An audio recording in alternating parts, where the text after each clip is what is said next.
আমাদের বা সমস্ত মঠে ফটে দেখি যে বিষয়টা যে আপনার মেয়ে ভক্ত বেশি বা মেয়েদের সংখ্যাটা বেশি, আর ছেলে এলেও যে মোটামুটি 65-70 মানে রিটায়ার হয়ে গেছে এরকম একটা ব্যাপার।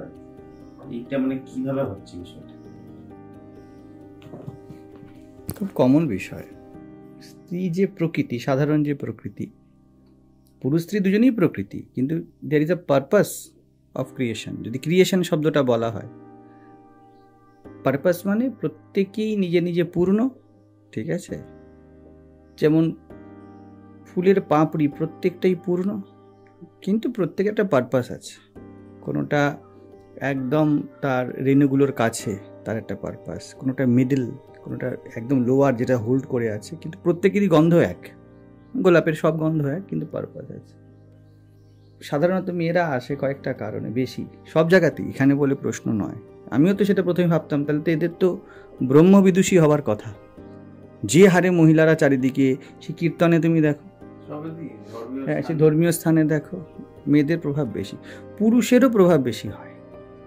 তুমি দেখবে যারা এস্টাবলিশড হয়ে গিয়েছে জীবনে, ছুট বেশি নেই আর, ঠিক আছে? কোথাও গিয়ে একটু আটকেছে, ঠিক আছে, অবস্থাটা বুঝবে, পুরুষ বলে নয়। প্রত্যেকের এক একটা স্থিতি আছে তো, না? তো পুরুষের একটা স্থিতি, মেয়েদের আরেকটা স্থিতি। তো এস্টাবলিশ হয়ে গিয়েছে টাকার, যেটা পুরুষের মেন ফ্যাক্টর এই প্রকৃতিতে, জগতে, ঠিক আছে? সন্তানাদি হয়েছে, প্রচণ্ড তোমার আসক্তি নেই, কোনো একটা প্রশ্ন জেগেছে, অথবা রিটায়ার্ড হয়ে গিয়েছে, দ্যাট পারপাস সলভড, আর পয়সা রোজগার করতে গিয়ে বলা যায় না, পেনশন আসতে শুরু করেছে, ঠিক আছে? এরম পুরুষের দেখবে বেশি ভিড়, ঠিক আছে? অথবা খুব পড়াশোনা করেছে, একটু বুঝেছে কিছু, অথবা যে কোনোভাবে নক হয়ে গিয়েছে, দ্যাট পুরুষ ফ্যাক্টর যেটা পারপাস এই প্রকৃতিতে, ওটা কোথাও গিয়ে একটু থেমেছে, ওখান থেকে পুরুষ সার্চ শুরু করে। মেয়েদের ক্ষেত্রে যেহেতু বৈপরীত্য শক্তি, পুরো বিপরীত। মেয়েদের ক্ষেত্রে কি হয়, বেশিরভাগ মহিলা, সকলেই নয় কিন্তু, কোনোদিনও ধরবে না সকলে কিছু হয়, ঠিক আছে? তাহলে আমি মীরাকে কি বলবো, অক্কা মহাদেবীকে কি বলবো, তাই না? তো মেয়েদের প্রথম ব্যাপার হলো ইনসিকিউরিটি। তারা ধর্মীয় স্থানে গিয়ে, ভারতীয় সমাজ একটা সিকিউরিটি সেন্স পায়, কোনো একজন ভগবান আছে আমাকে বাঁচাবে। ধর্মীয় স্থানে কেন, চাকরিতেও বলতে পারে যে চাকরিতে আমি শিখি, চাকরি করতে হবে না, প্রকৃতিগতভাবে পারপাস তো আর্ন করা নয়। পুরুষ, যেটা বললাম, পুরুষ হলো ক্রিয়েশন ফ্যাক্টর, আর মেয়েরা হলো preservation factor. They want to preserve, যেভাবে গর্ভকে প্রিজার্ভ করে না, পারপাসই এই, they want to preserve themselves rather than create themselves. পুরুষ চাই ক্রিয়েট করতে। হ্যাঁ, তাহলে তো বাড়িতে করতে পারে, যেমন ফ্যামিলি হয়, স্বামী শ্বশুর হ্যান ত্যান, এদিকে নিয়ে প্রিজার্ভের মধ্যে থাকতে পারে, স্বামীর উপরে নির্ভর করলো না, থাকে তো পুরুষের দেখো না, পুরুষ নর্মালি যত আর্ন করে, ঠিক আছে, তার তত আর্নিংয়ের ইচ্ছা বাড়তে থাকে না? দ্যাট ক্রিয়েশন ফ্যাক্টর, নতুন সৃজন করে, আবার কিছু করে না? তো যেটা স্বরূপত যা র মেটেরিয়াল যা, ওটাই তো প্রডিউস করবে। ওই ক্রিয়েট করতে করতে পুরুষ নিজেকে ক্রিয়েট করতে শুরু করে। হু অ্যাম আই? ক্রিয়েশন ফ্যাক্টর পুরুষের ন্যাচারালি। প্রকৃতির হলো প্রিজার্ভেশন ফ্যাক্টর। প্রিজার্ভ করে মানেটা কি? তুমি যেটা বললে যে যখন প্রিজার্ভ করছে নিজের স্বামীকে, নিজের ছেলেকে, নিজের শ্বশুরকে, হোয়াট এভার, শাশুড়িকে, সবাইকে প্রিজার্ভ করছে না? তো প্রিজার্ভেশন ফ্যাক্টর কি করে? প্রিজার্ভেশন বাড়িয়ে দেবে। তো যত সে সিকিউর ফিল করতে যায়, তত তার সিকিউরিটি থেকে ইনসিকিউরিটি বাড়তে থাকে, কারণ স্ট্যান্ড পয়েন্ট তো ইনসিকিউরিটি, ক্রিয়েটিভ ফ্যাক্টর নয়। কারণ স্ত্রী ক্রিয়েশনের দরকার নেই, স্ত্রী ক্রিয়েশন তার মধ্যে ন্যাচারাল, ইনহেরেন্ট। এবার নেক্সট স্টেপ হলো প্রিজার্ভেশন। পুরুষকে যদি পুরুষ না বলা হয়, খুব চিন্তার বিষয় পুরুষের, কারণ পুরুষের হলো আইডেন্টিটি ফ্যাক্টর, ক্রিয়েটিভ ফ্যাক্টর, সংকল্প ফ্যাক্টর। সংকল্প হলো পুরুষ, আর সংকল্পকে এগিয়ে নিয়ে যাওয়া হলো স্ত্রী। তো সংকল্প থাকলে তারপর তো এগিয়ে নিয়ে যাবে। তো স্ত্রীর সংকল্প আছেই, এই জন্য দেখুন স্ত্রী কখনো স্ত্রীত্ব নিয়ে খুব চিন্তিত নয়, পুরুষ তার পুরুষত্ব নিয়ে চিন্তিত। পুরুষকে যদি কাপুরুষ বলা হয়, ঠিক আছে, পুরুষ দেখবে খুব বেশি শেকি হয়ে যায়। স্ত্রীকে কিন্তু এটা বলাই হয় না, স্ত্রী বলে কোনো কথা নেই, বুঝে যাচ্ছে? স্ত্রীকে কিরম বলা হয়? মা না হতে পারলে, ওইখানটায়। পুরুষের কি রোজগার না করতে পারলে, রোজগার মানে কি এগিয়ে নিয়ে যাবে, টাকার তো কোনো জাত নেই, ক্ষমতার তো কোনো জাত নেই, যেদিকে ইচ্ছা যেতে পারে। স্ত্রীর ওই রকম নয়, স্ত্রীর একটাই জায়গা, কিন্তু তার শরীরকে, তার শরীরে মন দিয়েছে না, শরীরকে এনক্যাশ করে কিভাবে ও প্রকৃতিকে এগিয়ে নিয়ে যাবে। ক্রিয়েশন ফ্যাক্টর আছেই, এবার প্রিজার্ভেশন ফ্যাক্টর। তো প্রথম হয় ইনসিকিউরিটি, ও যতই ধরতে চায় ততই অধরা মনে হয়। সিকার না, অ্যাটেনশন সিকার। দ্বিতীয়, সিকার তো সিকারই থাকবে, she will seek, that is her job, seek, চাওয়া, ঠিক আছে? অ্যাটেনশন পায় না। আর এইখানে এসে বা ধর্মীয় স্থানে কি হয় দেখবে, স্ত্রী এখানে খুব অ্যাটেনশন পায়। পুরো ধর্মজগতে বাড়িতে পুজো কে করে? স্ত্রী, স্ত্রী। কিন্তু এইটাই যখন পৌরোহিত্য হয়ে যাবে, যখন আর্ন হবে, তখন কে করবে? লোকে বলে এটা বিভেদ, কিন্তু এটা ফ্যাক্টর ওয়াইজ ন্যাচারালি হয়েছে প্রকৃতিতে। আর্ন করার দিকে স্ত্রীর অত ঝোঁক নেই, রাদার দেন আর্ন জিনিসগুলোকে গুছিয়ে রাখার দিকে। পুরুষ যে টাকা দিয়ে কিনবে, ওখানে পুরুষ ছেড়ে দেবে, কিন্তু বাই নেচার কিনে দিয়েছি, হয়ে গেছে, এবার গুছিয়ে গাছি কে রাখবে? এই দুটো চাই প্রকৃতিতে, বোঝা যাচ্ছে? লিঙ্গের ব্যবহার কার? পেনিসের, পুরুষের। Creation factor. স্ত্রী কিন্তু অত চিন্তিত নয়, স্ত্রী কিন্তু অত চিন্তিত নয়। স্ত্রীর আইডেন্টিটি যেহেতু সমাজ দিয়েছে যে তাকে গর্ভধারণ করতে হয়, আলাদা, সে বিষয়টা আলাদা, ওকে কিন্তু ক্রিয়েট করতে হয় না। পুরুষের যদি সন্তান না হয়, স্ত্রী কি অনুভব করে? আমার আইডেন্টিটি ক্রাইসিস হলো। আর পুরুষ কি অনুভব করে? আমাকে নপুংসক বলবে জগৎ। দুজনের কিন্তু চাহিদা আলাদা। পুরুষের যে চাহিদা যেভাবে, স্ত্রীর চাহিদা ওরকম নয়। স্ত্রী ইনসিকিউর ফিল করতে শুরু করে সন্তান না হলে, সাধারণ ঘরে। এখন তো প্রকৃতি পুরো টার্ন খাচ্ছে, সবারই চিন্তাভাবনা বদলাচ্ছে, কিন্তু মেন যে পারপাস, পুরুষ কি মনে করে? আমি, এই আমিটা ছোট হয়ে গেল, এটা কিন্তু স্ত্রী ফিল করে না, ও ল্যাকিং ফিল করে।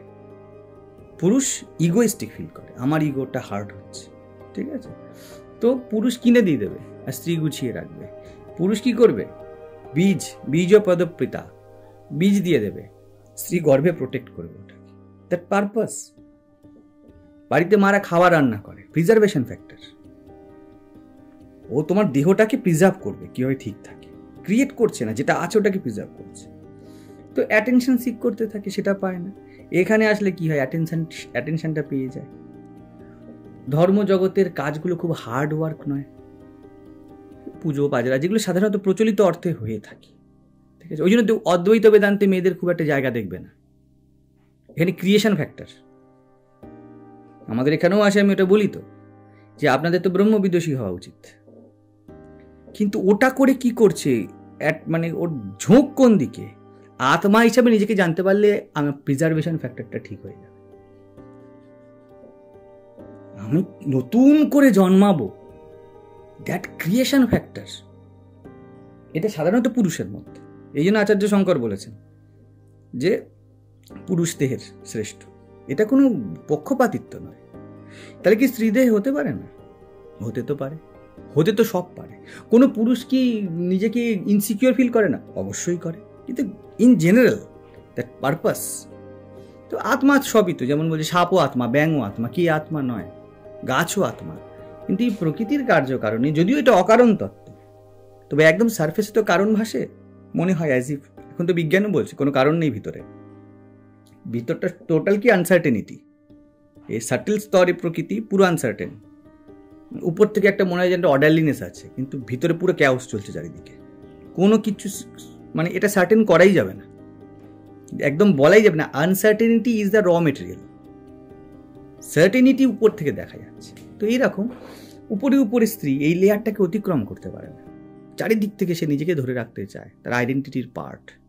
সেই জন্য এর এখানে যখন আসে, সকলের নয় বেশিরভাগ ক্ষেত্রের আমি দেখেছি, ওই ঘুরে ঘুরে যে প্রকৃতিটা, ওই প্রকৃতিটা তার চলে আসে, আর এই প্রকৃতির ধাঁচে সে আত্মাকে ঢালে, মানে আত্মাকে ব্যবহার করে, সেন্স অফ সিকিউরিটি পাচ্ছে, সেন্স অফ সিকিউরিটি পাচ্ছে। সেই জন্য স্ত্রী যদি আসে ধর্মজগতে, খুবই আনন্দের কথা, প্রত্যেকেই আসুক, কারণ এটা সবার জন্য স্বভাবগত প্রকৃতি না। দ্যাট যে স্লিপার এটাও ইজ, দ্যাট চেয়ার অলসো ইজনেস তাদের প্রকৃতি, স্বভাব, সরি। তো স্লিপার পায়ে দিতে হয়, চেয়ারে বসতে হয়। এরকম পুরুষ প্রকৃতির একটা আলাদা আলাদা দিক আছে। তো ওই জায়গা থেকে স্ত্রীকে যদি এগোতে হয়, স্বাভাবিকভাবেই তাকেই তার এই আইডেন্টিটি ছাড়তে হবে। পুরুষকে যেমন ছাড়তে হবে যে আমি আর্ন করে আমার, পুরুষের কাছে সংসার কিন্তু প্রিজার্ভেশন ফ্যাক্টর না, তার ইগোয়েস্টিক ফ্যাক্টর, যদি কর্তা হয়, বাগানের মালিক হয়, আর স্ত্রী বাগানের মালি হয়, সে প্রিজার্ভ করতে থাকে। তো এই প্রিজার্ভ করা দুজনকে দুটোই ছাড়তে হবে। পুরুষকে তার মালিকানা ছাড়তে হবে, আই এম নাথিং। স্ত্রীকেও ছাড়তে হবে। স্ত্রীর ক্ষেত্রে কি বলতো ব্যাপারটা, যেমন মালির কাজ, অনেক গাছের সাথে সে ডিরেক্ট যোগাযোগ করেছে না, সার দিয়েছে, মাটি দিয়েছে, ওর যেন বেশি লাগে। মালিক অত কিছু দেয়নি, কিন্তু মালিক টাকা দিয়ে দিয়েছে, মালিক ঘুরতে এসেছে। মালিকের যখন যাবে কেরাম যাবে, যাবে একদম, বাগান গেল, দ্যাট টোটালি এমটিনেস। স্ত্রীর ক্ষেত্রে কিন্তু তিলে তিলে মরবে, একটা করে, এক গোলাপ গাছ মরল, জবা গাছ মরল, বুঝে যাচ্ছে? দেখো সেখানেও কিন্তু ঠিক বৈপরীত্য, হোল আর খণ্ড। অখণ্ড, পুরুষ যখন মরবে অখণ্ড মরবে, স্ত্রী খণ্ডে খণ্ডে মরবে। এই জন্য স্ত্রী বিভিন্ন রকমের আইডেন্টিটিতে বাঁধা। তো এটাকে স্ত্রীকেই ডিসাইড করতে হবে যে সে মরতে রাজি কি রাজি নয়। কারণ স্ত্রীর বেঁচে যাওয়ার অনেক পথ। স্ত্রী এমন আছে একটা গাঁদা গাছকে নিয়েও সংসার করে নেবে, দেখবে না? ওই জন্য দেখবে বিধবারা কেমন বেঁচে থাকে। পুরুষ একা খুব কম বাঁচতে পারে, স্ত্রী কিন্তু বেঁচে যায়, সামান্য রান্না নিয়েও জীবন কাটিয়ে দেবে। হ্যাঁ, একটুখানি মানে কাপড় কাচা দিয়ে সারাদিন কাটিয়ে দেবে, বুঝে যাচ্ছে? তো এইটাই প্রকৃতি, যাকে যেমন পেরেছে তাকে তেমন বেঁধেছে, সকলকেই বন্ধন দিয়েছে, সকলকেই মুক্তি দিয়েছে সারফেস লেভেল। তাকে তার সারফেস লেভেল থেকে এগোতে হবে। পুরুষ কিছুতেই ভুলতে পারে না যে তার দায়িত্ব আছে। স্ত্রী কিন্তু অমন নয়। স্ত্রী বলে আমার কর্তব্য আছে। কর্তব্যের মধ্যে দেখো রেসপন্সিবিলিটি সেন্স অনেকটা না, ওকে দিতে হবে, নিজেকে দিতে হবে, এই সেন্সটা বেশি। দায়িত্বের মধ্যে করতে হবে ভাবটা বেশি। স্ত্রী বলছে না না আমার কিছু চাই না, আমাকে এটা করতে হবে, এতে বাধা। পুরুষ বলছে আমাকে কিছু করতে হবে না, আমাকে দিতে হবে, ওতে বাধা। আমাকে টাকা দিতে হবে, এটা পুরুষের বন্ধন। আর যা আসছে ওগুলোকে গুছিয়ে গাছিয়ে রাখতে হবে, এটা স্ত্রীর বন্ধন। ওই যে শিব নাচছে না লিঙ্গ মুখে করে নিয়ে, ভাবটা ওই। লিঙ্গ হলো পুরুষ আর জীব হলো স্ত্রী। জীবে স্বাদ না থাকলে প্রিজার্ভেশন হবে না, আর যৌনতায় সুখ না থাকলে সংকল্প হবে না।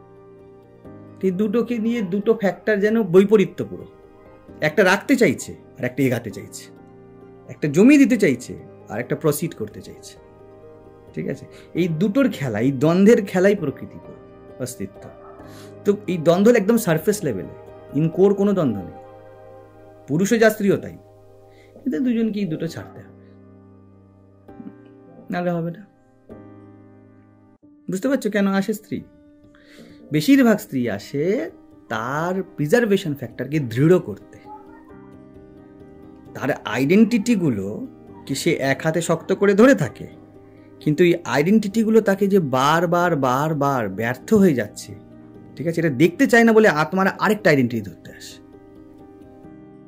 আরেকটা আইডেন্টিটি, স্বামী হলো না, সন্তান হলো না, বা বন্ধু হলো না, আর রূপ হলো না, যৌবন হলো না, স্বাস্থ্য হলো না, যদি আত্মা বাঁচিয়ে দেয়। আত্মার ছত্র ছায়ায় থাকবো, আত্মা হতে চায় না সে। দ্যাট নাথিংনেস এখানে এসে সে হয়ে যায়। ঠিক আছে? ওই নাথিংনেসের মধ্যেও যদি সে অনুভব করে যে আমি প্রোটেক্টেড হলাম, যদি তার এই ভাবনা আসে there is no one to protect or nothing to protect, এইটা যদি না আসে, স্ত্রী বাঁধবে। পুরুষ এসে যদি বলে আমি বুঝেছি, পুরুষ বাঁধবে। পুরুষকে ছাড়তে হবে আমি বুঝেছি। ঠিক আছে? কারণ পুরুষের ইগো, সংকল্প, ওর বৌদ্ধিক জ্ঞান হয়ে যাবে। আর স্ত্রীর যদি এই প্রোটেকশন বিষয়টা সে যদি ছাড়তে না পারে, ঠিক আছে, শি অ্যাচিভড সামথিং, এই বোধ এসে যাবে, তার কাছে আছে কিছু। স্বামী ছিল এখন মানে দরিদ্রের নিধি, এখন আত্মা আর কয়েকটা গ্রন্থ হয়েছে দরিদ্রের নিধি। স্ত্রীর এটা হবে। আর পুরুষ ও টাকা আর্ন করেছি, এবার আমি উপনিষদ আর্ন করেছি, এটা হবে ওর আইডেন্টিটি।